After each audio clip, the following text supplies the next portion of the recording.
important extract based question from the poem The Tale of Custard the Dragon by Ogden Nash. So this is the board pattern. The first pattern that we are here to practice is reference to the context questions.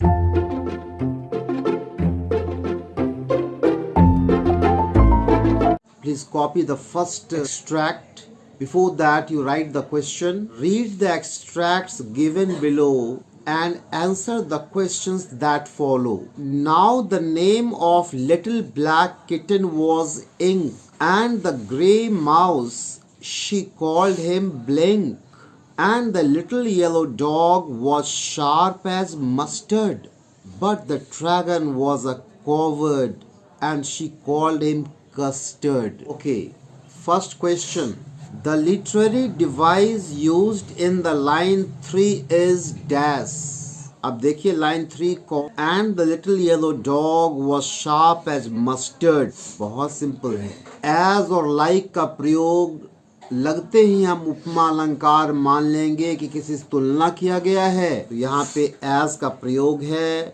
Options are repetition, simile, symbol, metaphor. So number B options is correct, simile.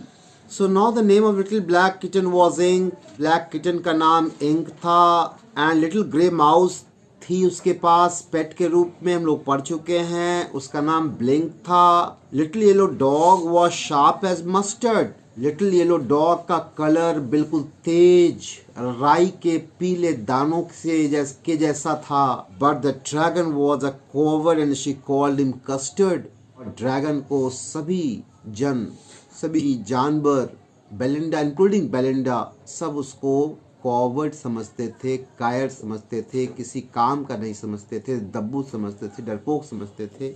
और उसका नाम भी बड़ा ही अजीब रखा, custard, यानी बड़ा cute नाम है, ये खाने का पदार्थ है, इसलिए कस्टर्ड ही बतलाता है कि वो बहुत ही दब्बू, उसको सब अंडरस्टिमेट किया था. जब खतरनाक जानवर इसका नाम कुछ फेरोशियस नाम रहता, कुछ खतरनाक सा नाम वाइब्रेट करता इसके नाम के साउंड में, ऐसा कुछ नहीं, Custard. Okay, second question please. The dog was named dash. Options are Ink, Blink, Mustard, Custard, Mustard. Third question. Custard was the name given to dash. Dash में अपने मन से भरना है. It's very easy question. Custard was name given to. अभी चर्चा की है. Custard एक क्यूट नाम, एक ऐसा नाम जिससे क्यूटनेस पता चलता है, छोटा मोटा होने की भाव पता चलता है. Edibles का नाम, क्योंकि सब इसको अंडरस्टिमेट किए हुए था सभी कि तुम कोई कर्म का नहीं हो, दब्बू हो, कायर हो, चलो तुम्हारा नाम कस्टर्ड रख देते हैं. इसका नाम तो शेर टाइप का रहना चाहिए था, शेरे बिहार कहते हैं ना, एक भारी भड़कम शब्द है. कस्टर्ड किसका नाम? द ड्रैगन का नाम. The dragon was considered as timid. Comment in 30 to 40 words. Timid means डरपोक. The dragon was said to be timid. Dragon को नाम भी दिया गया था, एक छोटा मोटा नाम कस्टर्ड, और माना जाता था कि सबसे डरपोक हो तुम पूरे घर में, मेरे लिए एक बोझ हो, ऐसा भाव था, ऐसे यूं ही पड़े हो. इस बात पे अपना विचार देना है कि यह लाइन क्या बिल्कुल सही है, क्या हम सहमत हैं कि टिमिड था कस्टर्ड. 30 to 40 वर्ड्स में जो नाम मालकिन ने दे रखा था कस्टर्ड को, और टिमिड मानती थी वो, और सभी पेट्स भी मानते थे. क्या ये आपके समझ के अनुसार कमेंट करना है, अपना टिप्पणी लिखना है, अपना विचार लिखना है, क्या ये उचित था, ये सही था? Please right the answer. Everybody including Belinda considered the dragon timid. Everybody, सभी लोग, साथ साथ इंक्लूडिंग बेलिंडा जो ऑनर है, कम से कम उसको तो बर्ताव खराब नहीं करना चाहिए, वो तो पाली थी उसको. इंक्लूडिंग, उसको मिला के वो भी साथ में साथ दी. बेलिंडा कंसिडर्ड, बेलिंडा के साथ साथ सभी मानते थे, उस ग्रुप में बेलिंडा ऑनर भी थी. पिता माँ कम से कम बाल बच्चे का बुराई नहीं करता है. Belinda considered the dragon timid. सभी मानते थे कि यह जो कस्टर्ड है वो टिमिड है, कायर है, डरपोक है। All of them made fun of him, सभी लोग उसका मजाक उड़ाया करते थे, हंसी का पात्र उसको बना दिए थे। It was so because he would always cry, ऐसा इसलिए होता था क्योंकि हमेशा वह रोते रहता था, वो हमेशा दुहाई देते रहता था, रो रो कर निवेदन करता था, चिल्ला चिल्ला कर निवेदन करता था for a nice safe cage, कि मैडम मुझे इन लोगों से हट के एक सुरक्षित सा पिंजरा दे दीजिए, केज दे दीजिए, जहां मैं सुरक्षित रह सकूं, इन लोगों से दूर रह सकूं, इसके डिंगों से दूर रह सकूं, मैं इसके व्यवहार से बहुत परेशान हूं। ये भाव है। और सभासद तो कह रहे देखो ना, सेफ केज मांग रहा है, डरा हुआ है, कायर है, इसको अलग पिंजरा चाहिए सुरक्षा के लिए, तो डर लगता को आ जाएगा, मार देगा तब। ये भाव सबका था। सब हंसता था, कह रहे देखो ये अलग शेल्टर मांग रहा है, कायर कहीं का। However, परंतु by confronting the pirate boldly, confronting means उलझ जाना, परंतु by confronting the pirate boldly, बड़ा ही बहादुरी पूर्ण ढंग से पायरेट से उसने भिड़ा, पायरेट्स का उसने सामना किया, पायरेट से उलझा। He proved that he was not a coward, परंतु सच्चाई क्या था, ये बिल्कुल ब्रेव था, और ये कन्फ्रंट किया बोल्डली, बिल्कुल साहस के साथ, और प्रूफ किया सबको that he was not coward, और पहले की तरह डाउन टू अर्थ व्यक्ति बन के रह गया, पहले की तरह ह्यूमिलिटी को प्राप्त हुआ उस घटना के बाद भी। यानी सही आदमी के प्रतीक है समाज का कौन, ड्रैगन। सही व्यक्ति अपनी बखान, अपनी बड़प्पन नहीं करते हैं, and when time demands they prove through their action, अपने एक्शन से प्रमाणित करते हैं। Second stanza please. Belinda was as brave as a barrel full of bears and Ink and Blink chased lions down the stairs. Mustard was as brave as a tiger in a rage, but Custard cried for a nice safe cage. Belinda was as brave as a barrel full of bears. Belinda claim करती थी कि वह जानते हो कितना brave है, barrel full of bears. Barrel full का meaning हम बताए थे, fearless group of bears के तरह मैं फियरलेस हूँ। भालुओं के समूह का जो शक्ति होता है, मैं उतनी शक्ति स्वयं रखती हूँ। भालू खतरनाक जानवर है। दूसरा मीनिंग है barrel full of means fearless, भालू की तरह फियरलेस मैं हूँ। लेकिन सबसे ज्यादा सटीक और उचित डिस्क्रिप्शन इस लाइन का है बैरल फुल ऑफ बेयर्स। आ सकता है बोर्ड एग्जाम में, फियरलेस याद रखना। Barrel full of is a phrase means fearless. And Ink and Blink chase line down the stairs. इस स्टैंजा में बखान है अपने बड़प्पन का, झूठे बड़प्पन का। ये मक्कारों लोग अपना बड़प्पन कर रहे हैं, समाज में उस झूठे लोगों के प्रतीक हैं ये लोग। इंक और ब्लिंक कहता है कि जानते हो मैं कितना बहादुर हूँ, अगर शेर भी आ जाए ना मेरे घर में तो मैं उसे दबाड़ दूं, सीढ़ी से दौड़ा के भगा दूं। Mustard was as brave as a tiger in a rage. और मस्टर्ड क्लेम करता था मैं गुस्सैल टाइगर की तरह शक्ति रखता हूँ, एटीट्यूड रखता हूँ। गुस्सैल टाइगर बहुत खतरनाक होता है। But Custard cried for a nice safe cage. और बेचारा कस्टर्ड जो है इन लोगों के डिंगे सुनते सुनते पक गया था। समाज के अच्छे लोग अलग थलग हो चुके हैं।